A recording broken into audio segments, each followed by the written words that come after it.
एक अद्भुत अमृत का पान किया है। ऐसा अमृत जिसे श्रीमद् भागवता मृत कहते हैं, अमर कथा कहते हैं। यह कथा अमृत है। इस कथा अमृत का पान करने से मृत्यु और जन्म का जो चक्र है, आवागमन से छुट्टी मिल जाती है। माता पार्वती चरणों में गिरकर बोली, यह अमृत कृपा करके मुझे भी पिला दीजिए, मुझे भी अब आवागमन से छुट्टी लेना है। भगवान भोलेनाथ ने कहा कि भागवत कथा सुनने के बहुत नियम हैं, मैं आपको कथा अवश्य सुनाऊंगा, कथा अमृत पिलाऊंगा, लेकिन इसके नियम यह है कि कथा जब सुने तो व्यास मंच के सामने बैठकर आनंद से कथा को सुने। व्यास मंच के पीछे बैठकर कथा सुनना अपराध है। इसलिए शास्त्रों में कहा गया है कि व्यास मंच के सामने बैठकर कथा सुननी चाहिए। और दूसरा, भागवत की कथा में बीच बीच में उठना नहीं चाहिए। उठक बैठक व्यर्थ की बात बीच में बोलना नहीं चाहिए। बोलना है तो राधे राधे बोलो। भागवत कथा में सोना भी नहीं चाहिए, एकाग्र होकर तन्मयता से रहना चाहिए। देवी, जब मैं कथा सुनाता हूँ तो मैं अपने नेत्रों को बंद करके पूरी तन्मयता से लीन होकर कथा सुनाता हूँ, और बीच बीच में आपको हुंकारी भरना पड़ेगा, ओम ओम ओम कहना पड़ेगा, जैसे मैं जान सकूं कि आप कथा सुन रहे हैं। बीच बीच में ओम ओम करना पड़ेगा, यह नियम। अब कथा महाराज दिव्य स्थल भगवान कैलाश पर्वत पर देखे, बहुत सुंदर दिव्य स्थल देखा और कथा प्रारंभ कर दिया है। इधर माता पार्वती श्रोता के रूप में विराजमान है। शिव जी के पीछे वह फूटा हुआ अंडा पड़ा हुआ है तोते का। भगवान भोलेनाथ भागवत कथा सुना रहे हैं, माता पार्वती बीच बीच में ओम ओम हुंकारी भर रही हैं। जैसे ही पहले दिन कथा का विश्राम हुआ, जो पीछे फूटा हुआ अंडा था वह साबुत हो गया, साबुत। उस अंडे में जीव का प्रादुर्भाव हो गया है। दूसरे दिन कथा प्रारंभ हुई, वह सुंदर सुख पक्षी अंडे से बाहर निकल आया है। तीसरे दिन कथा, देखिए सुखदेव जी विराजमान है, और सुखदेव जी देखिए बोल भी रहे हैं कि आवाज जा रही है। सुखदेव जो सुख पक्षी के रूप में है, तीसरे दिन कथा को सुन रहे हैं, आनंद से गदगद हो रहे हैं।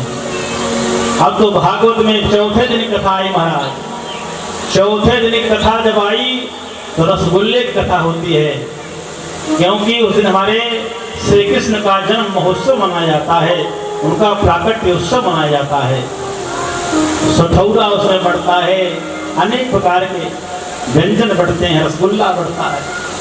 अब कथा को सुनकर वह शुभ पक्षी आनंद विभोर हो रहा था, बड़ा ही आनंद। इधर माता पार्वती ध्यान लगाए बैठी हैं। शिव जी ने माता पार्वती को कथा अनवरत सुनाई है। अनवरत, ये 3 घंटे 4 घंटे नहीं महाराज, अनवरत चल रही कथा, सुबह शाम चल रही अनवरत कांटी कथा सुन रही है। पार्वती मैया आनंद से हुंकारी भर रही है, कथा चल रही थी। माता पार्वती को श्री कृष्ण की कथा सुना रहे हैं।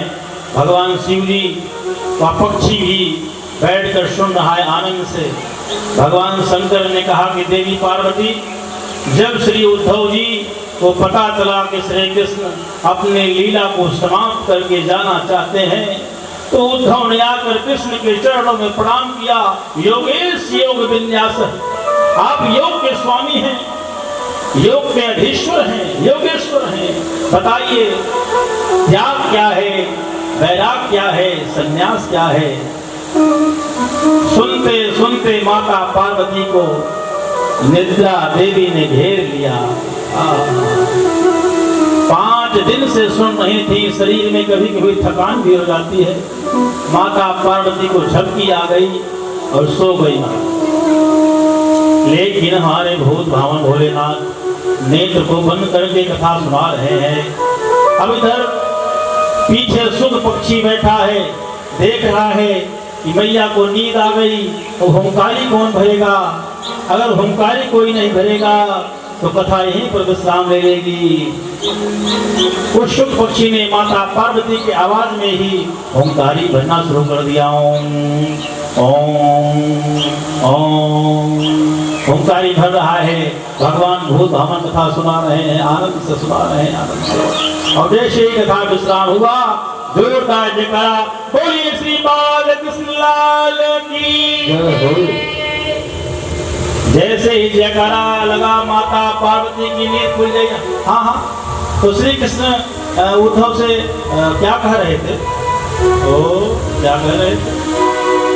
भगवान भोलेनाथ ने कहा, देवी मैं आपसे पहले ही कह रहा था कि कथा आप नहीं सुन पाएंगी, ये कथा आपके बस की बात नहीं है।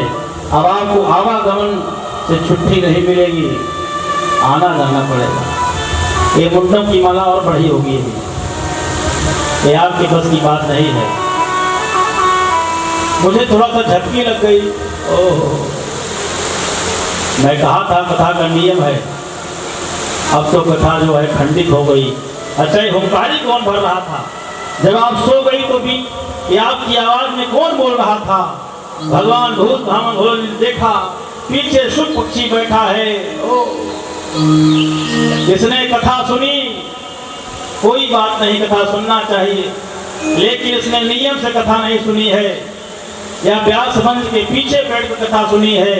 इसने ब्रह्म विद्या की चोरी की है, इसलिए इसका दंड है मृत्यु दंड। इसको मृत्यु दंड मिलना चाहिए। उन्होंने त्रिशूल को आदेश दिया, त्रिशूल जाओ इसको मृत्यु दंड दे दो।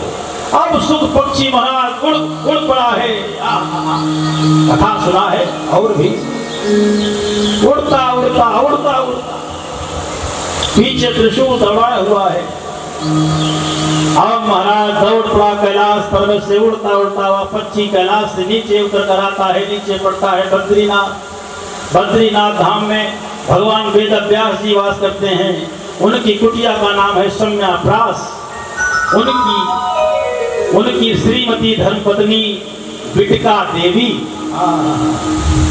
बिटका देवी बैठी हैं, अपने पति से बोली, बुढ़ापा आ गया, बेटा तो हुआ नहीं।